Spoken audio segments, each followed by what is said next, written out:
Vamos lá, irmãos. Abra sua Bíblia no livro de Mateus, capítulo 24, do versículo 29 ao 30.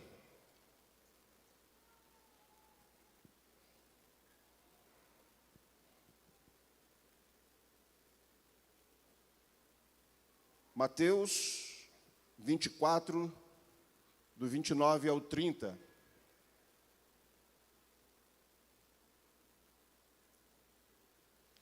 Diz assim, irmãos, a palavra do Senhor.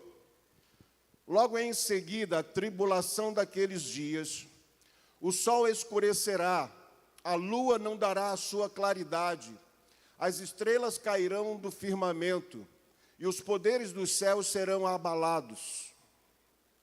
Então aparecerá no céu o sinal do Filho do Homem. Todos os povos da terra se lamentarão e verão o Filho do Homem vindo sobre as nuvens do céu, com poder e muita glória. E ele enviará os seus anjos com grande clangor de trombeta, os quais reunirão os seus escolhidos dos quatro ventos, de uma a outra extremidade dos céus. Aleluia. Amém, irmãos? Significa, irmãos, que o Senhor virá. E essa é uma das grandes promessas do cristianismo. Essa é uma das grandes promessas, irmãos, do Evangelho. Essa é a esperança que temos nós. E por isso nós nos reunimos neste lugar semanalmente, porque nós cremos, irmãos, de todo o coração, de que Jesus, como um dia ele foi, ele voltará para levar a sua igreja. Amém? Ele virá. Irmãos, ele virá. Ele virá outra vez. Esta é o cerne do cristianismo, do evangelho.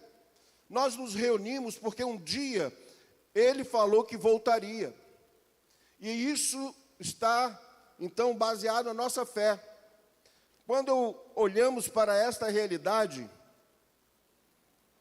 né, de Mateus 24 e 29, diz, vou ler mais uma vez, logo em seguida a tribulação, mas eu queria ler um pouquinho antes, até para a gente poder entender, porque, irmãos, eu creio que é chegado esses dias. Se a gente pegar Mateus 24 e for ler a partir do 15, diz o seguinte, quando, pois, virdes o abominável da desolação, de que falou o profeta Daniel no lugar santo, quem lê entenda, então os que estiverem na Judéia fujam para os montes. Quem estiver sobre o eirado, não desça a tirar de casa coisa alguma. Quem estiver no campo, não volte atrás para buscar a sua capa. Ai das que estiverem grávidas e das que amamentarem naqueles dias. Orai para que a vossa fuga não se dê no inverno nem no sábado, porque nesse tempo haverá grande tribulação, como desde o princípio do mundo até agora não tem havido, e nem haverá jamais. Não tivessem aqueles dias sido abreviados, ninguém seria salvo, mas por causa dos escolhidos, tais dias serão abreviados. Então, se alguém vos disser, eis aqui o Cristo, ou ei-lo ali, não acrediteis, porque surgirão falsos cristos, falsos profetas, operando grandes sinais e prodígios para enganar, se possível, os próprios eleitos. Vede que vô-lo tenho dito, portanto, se vos disserem, eis que ele está no deserto, não saiais, ou ei-lo no interior da casa, não acrediteis, porque assim como o relâmpago sai do oriente e se mostra até no ocidente, assim há de ser a vinda do Filho do Homem. Onde estiver o cadáver, aí se ajuntarão os abutres. E aí vem a citação nossa. Logo em seguida, a tribulação daqueles dias, o sol escurecerá. Eu quero, irmãos, pensar com vocês, porque há mais de 2000 anos atrás se é pregado esta mensagem.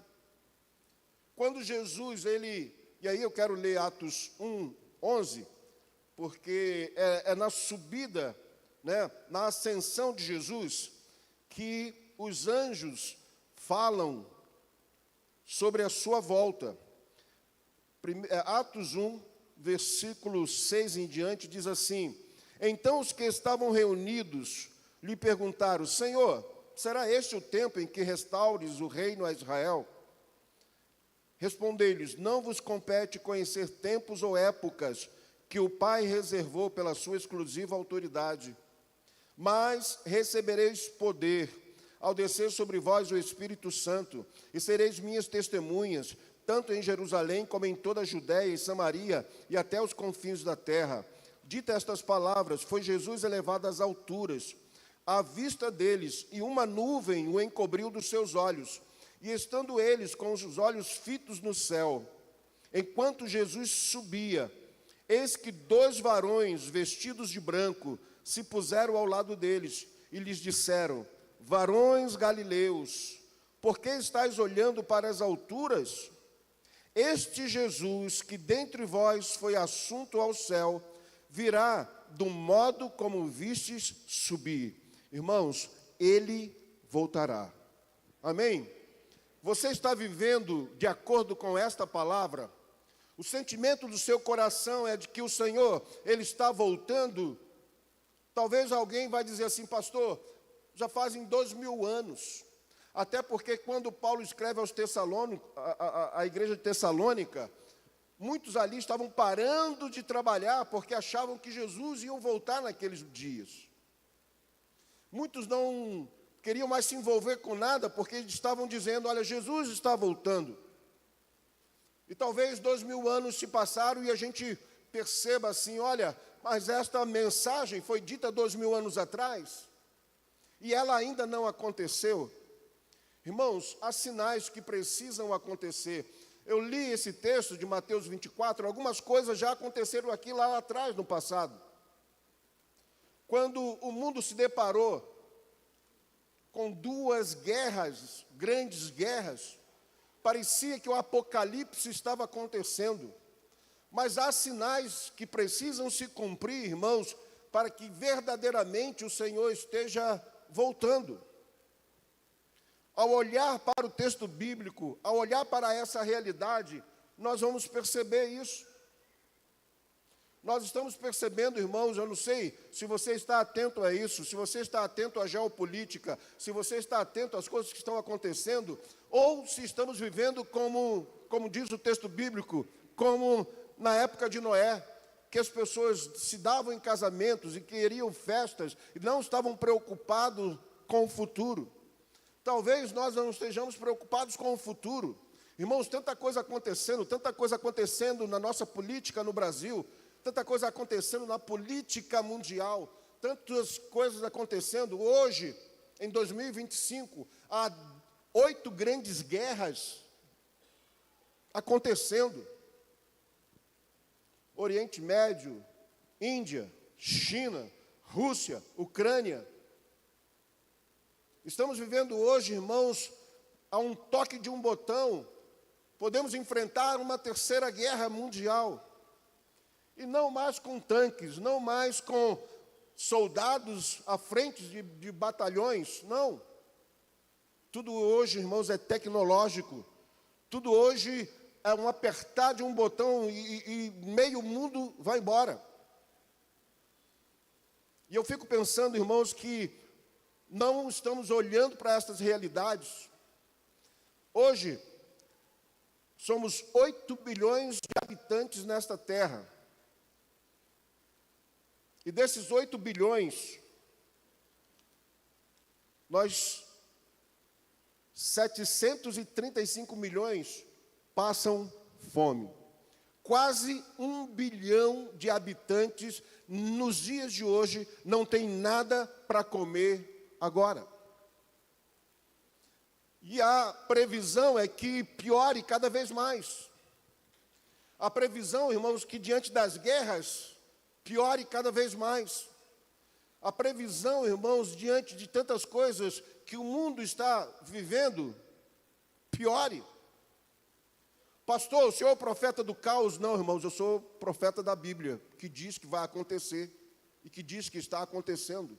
Se estamos estudando a palavra, se estamos olhando, se estamos nos alimentando, eu não tenho que temer. Amém, irmãos? Eu não tenho que me desesperar.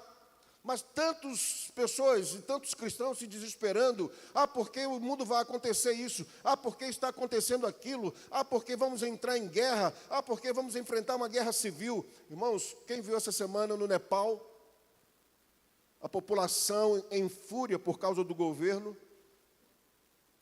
expulsou os ministros, presidente, agora assumiu uma lá temporária. O mundo está, irmãos, caminhando para quase que explodir. Há estudos de que o mundo está em efervescência. É como se fosse uma bomba atômica. Agora, em janeiro desse ano, se descobriu alguns buracos no Sol. Alguém ficou sabendo? O tamanho desses buracos, irmãos, é de 800 mil quilômetros de largura, um buraco no Sol. Olha o que a Bíblia diz, a leitura que a gente fez. Logo em seguida, seguida a tribulação daqueles dias, o Sol escurecerá. Ué? Você sabe que o que nos mantém vivo é o Sol, irmãos. Porque se o Sol parar de brilhar, a gente congela. O Sol está em ponto de... Mas talvez leve alguns anos. Mas eu só estou dizendo, só estou sinalizando que essas coisas estão acontecendo. Porque o que está escrito aqui vai acontecer. Amém, irmãos? Nós não podemos estar desatentos, queridos, a esta realidade que está diante dos nossos olhos. Não podemos, irmãos, estarmos, entretidos com outra realidade. Por quê? Porque a sociedade está indo de mal a pior, a gente sabe disso. Quantas coisas estão acontecendo na nossa sociedade brasileira, mas quantas coisas na sociedade lá fora já aconteceu e estão em decadência. Quantas coisas que nós cremos, irmãos, como cristãos judaicos, que estão perdendo valor diante dos dias que vivemos. Isso apenas sinaliza, irmãos, que Jesus está voltando. Você está pronto? Você está preparado? Essa é a grande verdade, irmãos, do Evangelho, a qual nós precisamos ter. Como você está vivendo a sua vida? Você está vivendo em santidade? Você está buscando o Senhor? Você está realmente focado nele? Porque Jesus está voltando. Talvez tão breve como um dia a gente pensou que viria. E ele está voltando.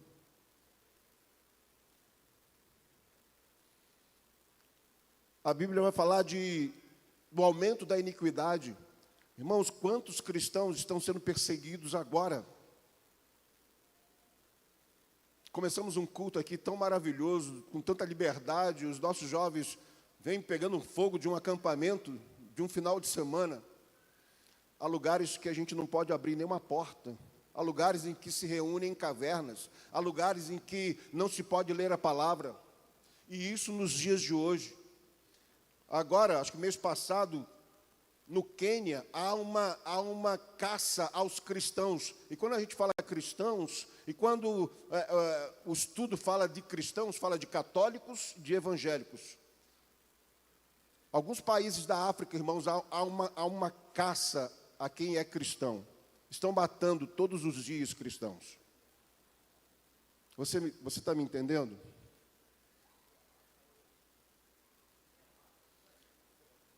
Entendeu? Há uma caça, janela 1040, é uma janela em que há muito muçulmanos. E há grupos de muçulmanos xiitas que querem ter o domínio com força, com violência. E porque você é cristão em alguns países como esse, há no mundo 50 países que você é cristão, você não pode ir para lá. Porque os que estão lá estão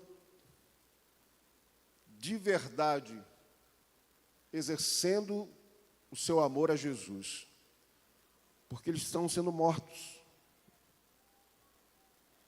Aí, às vezes, eu fico pensando que, às vezes, a gente está aqui na igreja, e, às vezes, eu estou na igreja porque eu estou pedindo algo ao Senhor.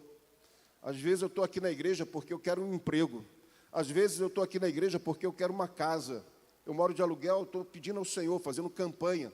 Às vezes, eu estou na igreja porque eu quero casar. Às vezes, eu estou na... Entendeu? Nada disso é errado, irmãos. Só que isso não é o foco por eu estar na igreja, por eu caminhar com o Senhor, por eu dedicar a minha vida a Cristo. Porque muitos estão dedicando a sua vida a Cristo e estão pagando preço, estão morrendo, porque muitos não têm um lugar como nós temos hoje aqui, porque muitos adoram o Senhor escondidos em cavernas, debaixo de árvores, em lugares desabitados, porque eles não podem publicamente declarar a fé em Jesus, eles não podem declarar, dizer, Jesus vem, Maranata, a hora vem, Senhor Jesus. Mas a esperança de que o Senhor vem está cravado no coração deles. E porque eles não estão ali esperando algo desta vida em Cristo, eles amam o Senhor acima de qualquer coisa. Eles não amam o Senhor porque o Senhor vai dar bens para eles. Eles não amam o Senhor porque o Senhor vai dar um jeito na vida deles. Não, irmãos. Eles amam o Senhor, independente de que possam perder a sua própria vida. E eles creem, Jesus virá. Ele vem buscar a sua igreja. A sua igreja que não tem placas, a sua igreja que não é da denominação A, denominação B, não. É a igreja de Jesus, é os filhos de Jesus, é aqueles que creram na sua vinda, na sua encarnação, na sua vida, na sua morte, na sua ressurreição, porque Paulo vai declarar isso. Se nós não acreditamos que Jesus ressuscitou, vã é a nossa fé. Se nós não acreditarmos que Jesus ressuscitou e porque Ele não ressuscitou, Ele não virá. Porque se Ele não ressuscitou, Ele não está vivo. E se Ele não está vivo, Ele está morto. E é interessante, irmãos, porque ele fala aqui, a palavra fala de falsos cristos. Olha, cuidado, porque falsos cristos, interessante que, acho que de uns 50 anos para cá, 10 cristos se intitularam filhos de Deus. Temos o Álvaro de Oliveira, que é o Henrique Cristo. E o Henrique Cristo tem 300 mil seguidores, tá, irmãos? Nós temos o Ezequiel Atalcuzi, ele é do Peru. Esse morreu, crendo que iria ressuscitar ao terceiro dia. Ele morreu em 2000. Quantos dias?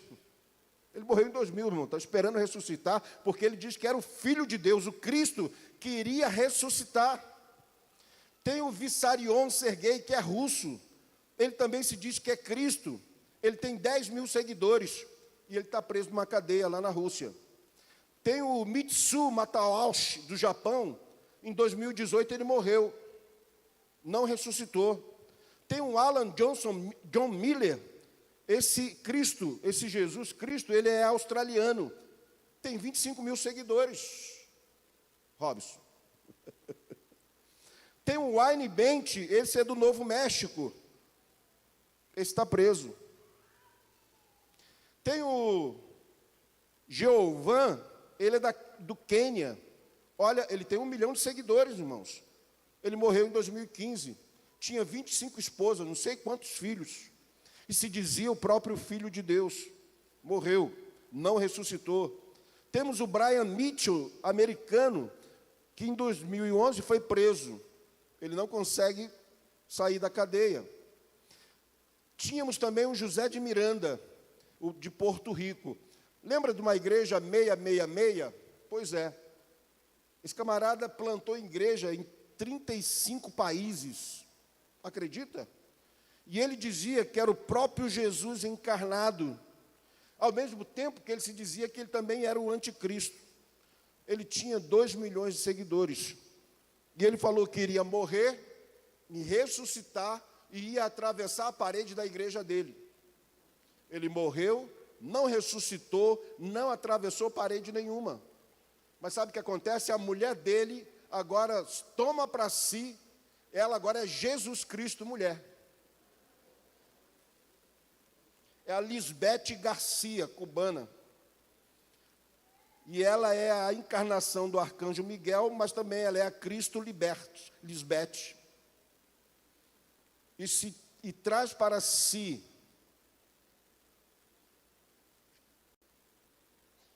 como sendo Jesus. Mas a palavra diz, olha, porque qual foi a palavra dos anjos? Esse mesmo Jesus que você viu subir, assim voltará. Então ele voltará nos céus. Ele não voltará na terra mais, irmãos. Jesus não vai vir mais nessa terra, ele não será mais humano, ele não vai tocar mais nessa terra. Mas nós não conhecemos a palavra e por isso há tantos seguidores dos falsos cristos. A Bíblia diz que haverá falsos profetas que fariam milagres. Tenha cuidado com quem opera milagres, irmãos. Nós cremos que Jesus opera milagre, amém, irmãos? Nós oramos por milagres. Mas tenha cuidado, fique atento, peça discernimento ao Senhor, porque muitos nos dias de hoje aparecerão dizendo que é profeta e que tem unção de cura, e que farão não só cura, mas vários milagres, e milagres, como diz a palavra, que enganariam até os escolhidos. E nessa loucura, irmãos, muitos estão construindo bunkers. São buracos subterrâneos, aonde no mundo todo está acontecendo isso. Os Estados Unidos agora investiram não sei quantos bilhões de dólares e estão fazendo bunker. Uma cidade em bunker nos Estados Unidos. Há muitos irmãos que estão se preparando para o fim, porque sabem que é o fim. E se a gente olhar para a palavra, vai dizer, guerras e rumores de guerra. Quantas guerras já aconteceram? Nações contra nações, terremotos. Irmãos, terremotos estão aumentando cada vez mais. Há um lugar, eu estava até vendo, que é na Califórnia, um tal de... Há tipo um caminho, porque são placas tectônicas, é San Andreas. E os estudiosos estão dizendo que em 1906 esse San Andreas arrebentou. E houve um grande terremoto. 80% da Califórnia foi abaixo do terremoto. A previsão hoje é que ele está, a qualquer momento ele pode estourar. É uma faixa, uma falha de rocha. Porque o mundo são placas, né? Isso tanto fora como dentro do mar. Então, os grandes tsunamis são também por esses terremotos. E os terremotos, irmãos, o último que tivemos agora na Rússia, 8,8 na escala Richter. Isso é muito grande, irmãos. Perceba, o mundo está indo de mal a pior.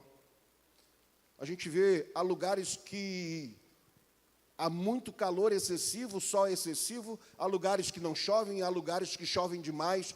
Há, como diz a palavra, a natureza geme, esperando, aguardando a manifestação dos filhos de Deus. Nós somos esses filhos de Deus, amém, irmãos? Nós somos aqueles que esperamos a volta de Jesus. E mais do que esperar, irmãos, precisamos viver como se o próprio Jesus voltasse hoje. E aí eu te pergunto, como é que está a sua vida diante do Senhor? Você está preparado de verdade? Eu queria que você, nesse culto, você pudesse analisar. A vida que você está levando tem agradado ao Senhor? A vida que você está vivendo, a fé que você está exercendo, tem agradado ao Senhor da sua vida? Interessante porque esses dias eu pensava, quando falávamos ali, quando Paulo escreveu, naquele tempo, ele escreveu para um povo que foi escravo. Irmãos, a gente não tem noção do que é ser escravo. Temos noção, irmãos? Não. Se eu tivesse nascido um tempo atrás, de repente, aqui no Brasil, estava na senzala, né? De repente, marronzinho, um capitão do mato, ou lá cortando cana, irmãos. Olha que coisa absurda. Mas quando Paulo fala de que Cristo é o nosso Senhor, a gente não tem a noção de Cristo, Senhor da nossa vida. Ele escreve para um povo que tem essa noção de que é ser escravo e do que é ter dono. Porque muitas vezes nós declaramos, cantamos, Cristo, Tu és o Senhor da minha vida. Mas a gente não sabe avaliar essa relação de Cristo, dono da nossa vida. Porque a gente não tem, irmãos, essa percepção do que é ser escravo. E aí levamos para o lado espiritual. Não, nós somos escravos do pecado, que é uma grande verdade, uma grande realidade. Mas entender que Cristo é Senhor, a gente não tem esse entendimento, porque a gente não sabe o que foi ser escravo um dia. Mas quando aqueles que estavam naquela época lá, quando Paulo escrevia, quando os evangelhos chegavam, olha, verdadeiramente sois livres. Porque ele entendia, né, como o evangelho chegava e trazia libertação de verdade. Então, igreja do Senhor, nós queremos neste momento, então, chamar a sua atenção para dizer que Jesus está às portas. Um dos pontos ou dos sinais aqui diz também que o evangelho será pregado a todas as nações. Irmãos, para mim esse é, acho que o advento final. Porque há alguns anos atrás, como imaginávamos pregar o evangelho às nações? Né? Temos o Pedro lá na Índia, está ele e a esposa alcançando um grupo tão pequeno lá, irmãos. Temos os filhos do Edilson lá no Nepal. Não, Pedro está no Nepal também, eles estão lá no México. Mas com o advento da internet, irmãos, uma mensagem chega a lugares longínquos que a gente nunca pensou que chegaria. Então esse evangelho, que diz aqui que seria um dos pontos culminantes para que o Senhor voltasse, esse evangelho está chegando a todos os rincões do Brasil, a todos os lugares fora das nossas, né, dos nossos territórios, fora do Brasil, chegando a todos os cantos de todo o planeta. Porque o evangelho chega, uma programação chega. Você promove, você faz um trabalho e você tem um alcance e chega em países, chega em tribos, chega em lugares. Então eu creio que essa ainda é a última ponta para que de verdade, porque a questão não é que o mundo seja cristianizado, como assim, todos se convertam, não. Que todos ouçam falar que Jesus é Senhor e Salvador de todos. Quando este evangelho chegar a todos os cantos, que pode ser hoje, pode ser amanhã, pode ser daqui uma semana, então Jesus vem. Porque o que falta na leitura bíblica, nos sinais que estamos diante dos nossos olhos, o que falta, irmãos? O que falta? Você vai dizer, pastor, falta quase nada, porque tudo que está escrito está acontecendo. Porque tudo que está registrado como sinal está acontecendo.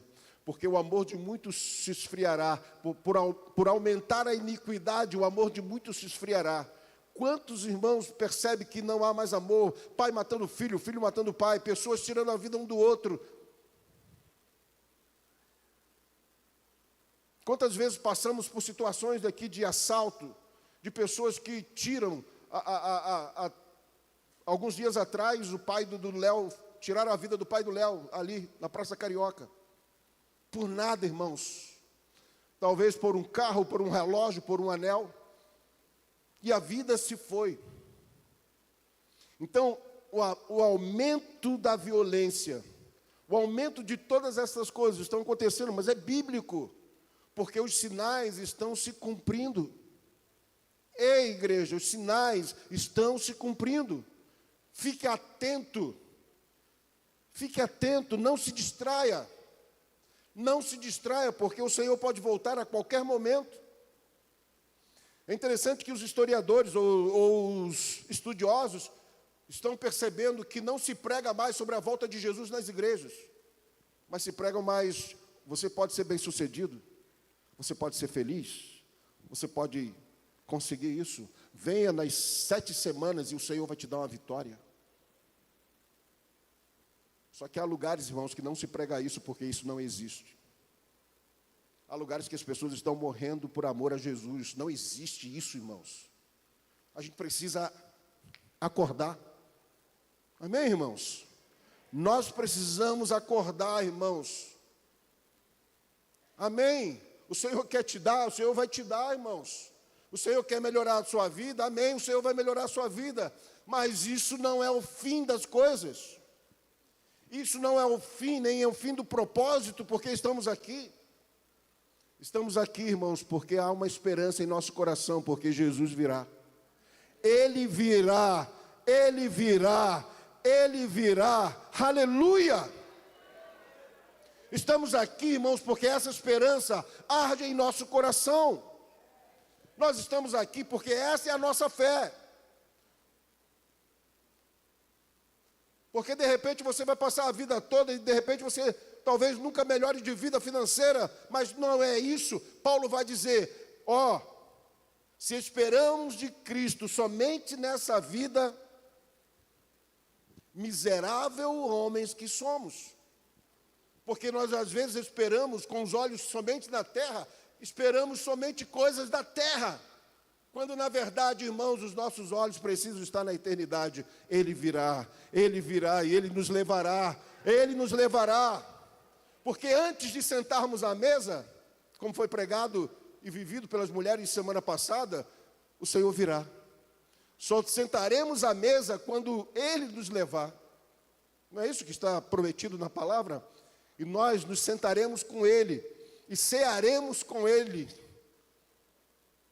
Mas isso depois que Ele nos levar.